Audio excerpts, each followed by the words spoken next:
Projeto Travessia, sejam todos bem-vindos. Estamos aqui mais uma vez para o componente de matemática. Eu sou a professora Nádia e estou lhe recebendo aqui com muito carinho. Vamos começar? Então, educação financeira, mas o povo inventa coisa, né? Educação financeira, pois é, parece um negócio esquisito, né? Mas tem que ter, e tem que começar já desde cedo, de pequenininho. Por que vocês estão vendo esse porquinho aí? Esse porquinho, ele tem toda uma história, né? É um processo de aprendizagem, a gente já sabe, né? Educar financeiramente faz parte de um processo de aprendizagem. Então, o porquinho, ele está aí para mostrar o quê? Uma situação de economia. Então, funciona o mundo do dinheiro, precisa começar desde cedo. Reza a lenda, né, que um porquinho as pessoas criavam no quintal de casa, deixavam ele engordar e quando chegava no final do ano, vendia.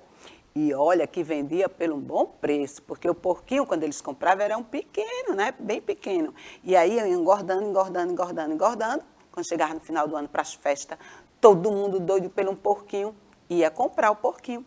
O porquinho já não era mais um porquinho, era um porcão. E aí é uma forma de economizar, é uma poupança, principalmente em tempos de hoje, né?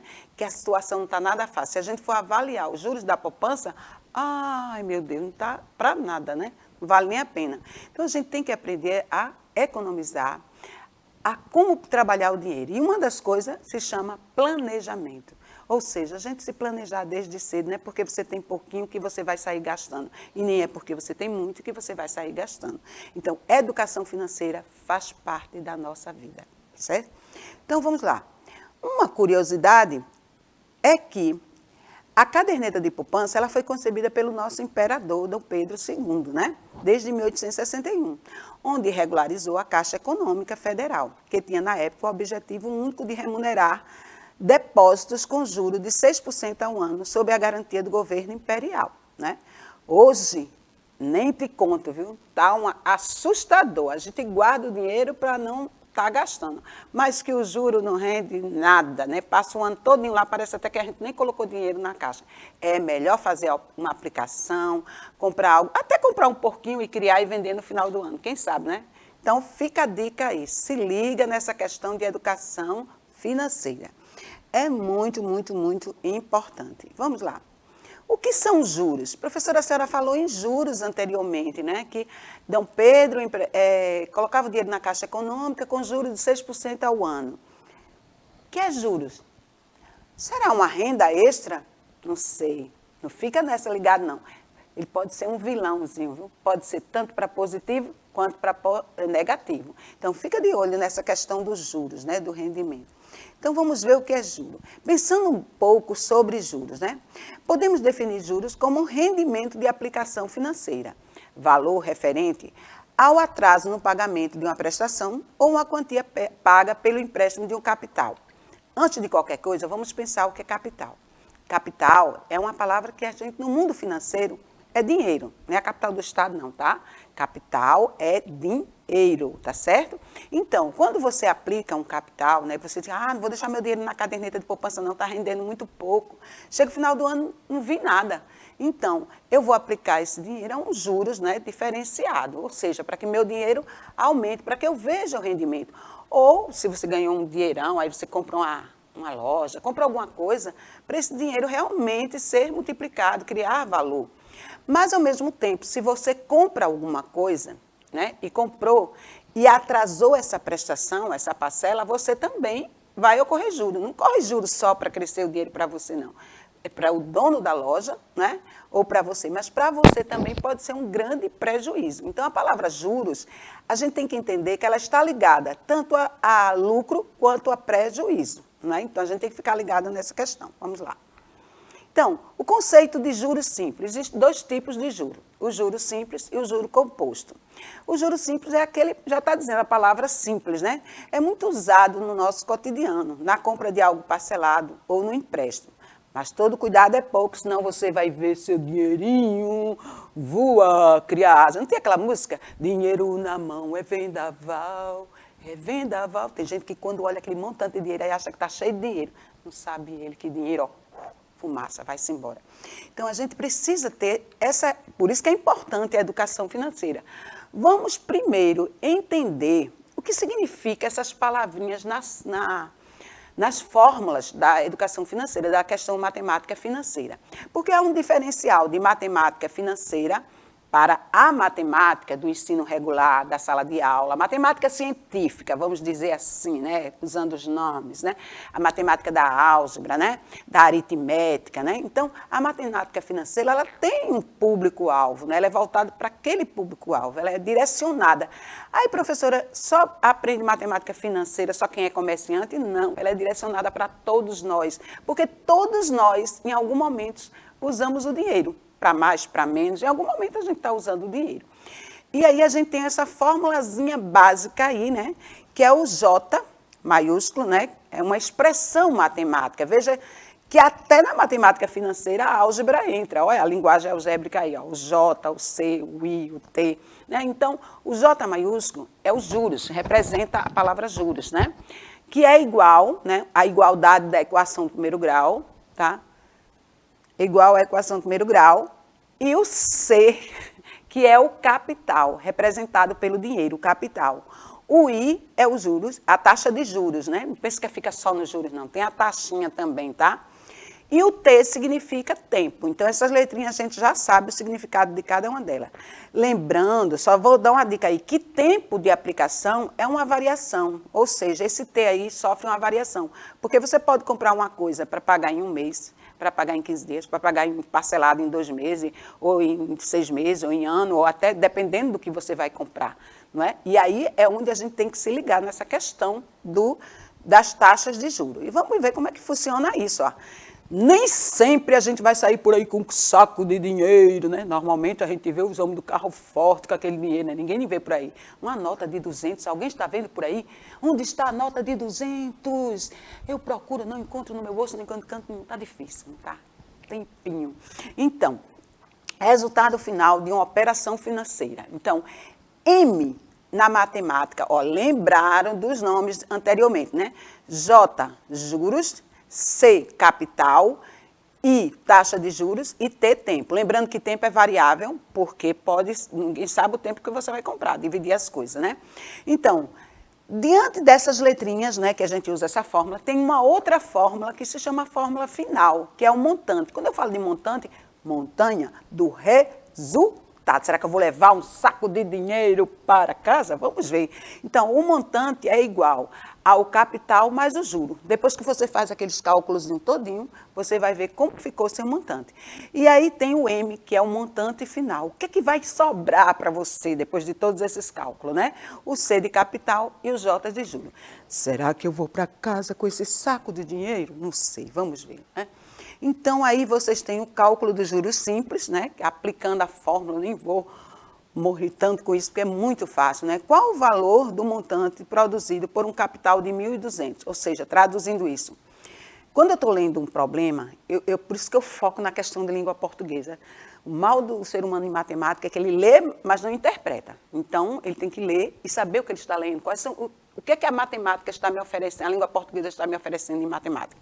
Então, veja, aí eu tenho o capital, que é R$ 1.200, que eu coloco na mão aqui, ó, aplicado no regime de juros simples e uma taxa mensal de 2% durante 10 meses. Então, veja, eu tenho um capital de R$ 1.200, né? E eu tenho, em cima desse capital, durante o período de 10 meses, que está relacionado a tempo, né? Eu vou ter um juro de 2%. Cada mês eu tenho dinheiro mais 2% em cima. Então, aí eu tenho juros que é igual a C. Professora, o que danado significa aquele asterisco ali no meio? É a mesma coisa que multiplicação, tá bom? Aí a gente usa esse asterisco, tá? Então, J de juros é igual a capital, vezes I, que é a taxa de juros, vezes o tempo. Então, nesse caso aí, quem é o capital? 1.200. Você vai substituir C por 1.200. Quem é o I? É a taxa. Qual é a taxa no problema? 2%, 0,02, né? Porque 2% significa 2 dividido para 100.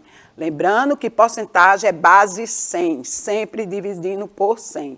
Então, fica 0,02. A gente não vai fazer esses cálculos. 2 dividido para 100. A gente já sabe que acrescenta a vírgula. É aquele joguinho da vírgula que eu já falei para vocês. 0,02 vezes o tempo, que é 10 meses, no caso aí, né? Então, qual seria o montante dessa situação? Depois que você fizer esses cálculos da multiplicação, você vai pegar o seu montante, que você vai saber o resultado, e vai somar com os juros. E aí já está prontinho o probleminha que eu falei agora para vocês, aplicando a fórmula do juro. É simples, fácil, você substitui numa molezinha, né? Tá certo? O capital 1.200 é o que eu já falei antes para vocês, né? O I, que é a taxa de juros de 2%, que é igual a 2 sobre 100, 2 dividido para 100, aquilo é base, né? Base 100, porcentagem, né? 2% ao mês. Por isso que a gente tem que ter muito cuidado quando a gente faz empréstimo, quando a gente compra alguma coisa. A gente tem que fazer os cálculos tudo em cima, certinho, porque, olha, não, tá dando tranquilo para pagar. Não. Você comprou em 10 meses, minha gente. Você tem que pensar nesse detalhe. Não é, será que daqui a 5 meses eu vou ter condições de pagar isso? É muito séria essa questão. Por isso que a educação financeira é importante. Então, vamos lá. Aplicando a fórmula do montante, não tem nem o que fazer, né? Eu já disse aí, ó, M igual a C mais J. Então, é o quê? O montante, né, que você tem, né, é igual ao capital mais o juro. 1.200 mais 240. De onde veio 240? Lembra dos juros que a gente fez na atividade anterior? Então, 1.200 mais 240 vai dar 1.440. Então, o montante disso aí, com os juros, é 1.440. Moleza, né? Vai levar um sacão. O sacão chega a estar pulando de alegria, né? Coitado, não sabe ele. Então, vamos aos juros compostos, que é um pouquinho, não é complicado, tá entendendo? O juro composto, ele está dizendo para você, né, que você vai gastar mais, né? Que ele é o vilão, né? Ele não é só um bonzinho para você, não. Imagina, você compra um terreno, né? Você diz, eu vou comprar um terreno para mim na casa, vou construir minha casa de praia, não sei o quê, não sei o quê. Você acha que o cara vai vender um terreno para tu só com um jurinho simples? Claro que não, né? Ele vai colocar os jurinhos simples em cima, vai colocar mais uns jurinhos, né, lá em cima, outro tipo de juro, e vai ainda exigir uma intercalada, que aí é mais complicado ainda para entender. Mas no nosso cotidiano, isso é muito comum para vocês entenderem. Então, quando você for comprar um carro, quando você for comprar uma casa, quando você for, seja lá o que for, até uma coisinha pequena mesmo que você comprar, a gente paga mais imposto do que propriamente pela própria mercadoria. Então, a gente tem que se ligar no que a gente vai comprar, tem que fazer pesquisa, tem que investigar, não assina documento nenhum, sem antes levar para casa, lê aqueles documentos todinho, porque depois que você lê aquilo, não entendeu, pede ajuda a alguém, porque é muito sério, gente. O juro composto, ele deixa você numa roubada, sabe aquela roubada? É ele que deixa. Então, pode ser um aliado ou um vilão, depende de quem está vendendo. Aliado para quem está vendendo. Para quem está comprando, se não estiver numa situação favorável, pode se prejudicar. Então, o juro composto nada mais é do que ele terá sempre um maior crescimento com o passar do tempo. Ou seja, não é o caso do juro simples, não é? Você comprou uma coisa e paga, tá? Aquelas parcelas que você já sabe que vai pagar. Nesse caso aí, não. Você tem as alterações e as variações. Porque, por exemplo, se for algo que seja mediado pela questão do dólar, tá? E a nossa gasolina, né? Aquele absurdo. A gente compra, comprei meu carro. Será que eu vou ter dinheiro para botar gasolina nesse carro? Pois é, a gente está aí nessa questão, né? Então, acorda para Jesus. E aí está a fórmula do juro composto, que também não é nenhum mistério. É o montante, né? Que você já sabe calcular o montante, né? Lá no juro simples, que vai ser igual ao capital, não é? Vezes, né? O que está entre parênteses, lembra? Dentro do parênteses é uma situação matemática que está em evidência. Então, o que é que C está para 1 mais I? Está multiplicando. Tem que se ligar. Professora, mas não estou vendo sinal de multiplicação ali, não. Mas a gente sabe que quando um valor está em evidência é porque está multiplicando. Então, 1 é uma variação que já está ali, mais I, que é a taxa de juros, elevada a T. Professora, o que é que T está fazendo ali? Isso é álgebra. Gente, T, sabe o que é que T está fazendo ali? O T ele está numa variação de tempo. Quando ele fala, vai comprar em 24 meses, significa... O que é 24 meses? O que significa 24 meses?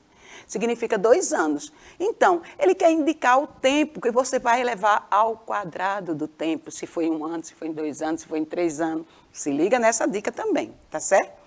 E aí você não sabe, deixa eu voltar para lá, aquela casinha própria que você tanto deseja, tá? Tem cuidado antes de comprar, tá? Lê todos os cálculozinhos, né? Faz os cálculos compostos, a taxa de juros, do empréstimo, em quantos anos você vai pagar, porque senão a coisa complica para o resto da vida. Tem gente que morre e não paga a casa pobre. É muito sério isso, viu? Então, eu pulei 2, não, pulei 1. Então, aí vocês têm o C de capital, que é o primeiro valor, aquele que você vai investir. O J, que é o valor da compensação do rendimento, né? O que é compensar, né? Aquilo se vale a pena, né? Investir, né? A porcentagem cobrada em cima do capital a cada instante. Vê que palavrinha, ninguém se liga nisso, né? A cada instante, né? Por isso que tem gente que não lê aqueles papelzinhos todos, aqueles conteúdos quando a gente vai comprar alguma coisa. Pois é, aí está dizendo, ó, a cada instante, né? Então, o tempo, né, que é o capital que ficará aplicado. Quanto tempo esse capital vai ficar aplicado? Então, aquele tempo que ele tiver aplicado vai ter aqueles juros compostos correndo. Bem, se você tem dinheiro e vai aplicar, eu digo que ainda é melhor do que colocar na caderneta de poupança só, tá? Agora, se você for daquele gastador que não pode ver dinheiro, é melhor deixar ele lá dormindo, tá? Não vai ter grande coisa não, mas pelo menos. Então, aí está a fórmula do montante, que é igual a C mais I de taxa elevado a T. E aí eu deixei um probleminha já montadinho para você, e tem um dragão lhe esmagando, né? Se você não abrir o olho, a coisa vai complicar. Não deixa esse dragão lhe esmagar, não. Resolve esse probleminha para não sair com essa carinha aí, ó, chorando desesperado. Então, presta atenção. Educação financeira, ler os documentos de que você vai assinar e fazer cálculo. Gente, não perde não, tá? Para não sair com essa carinha desesperada no final.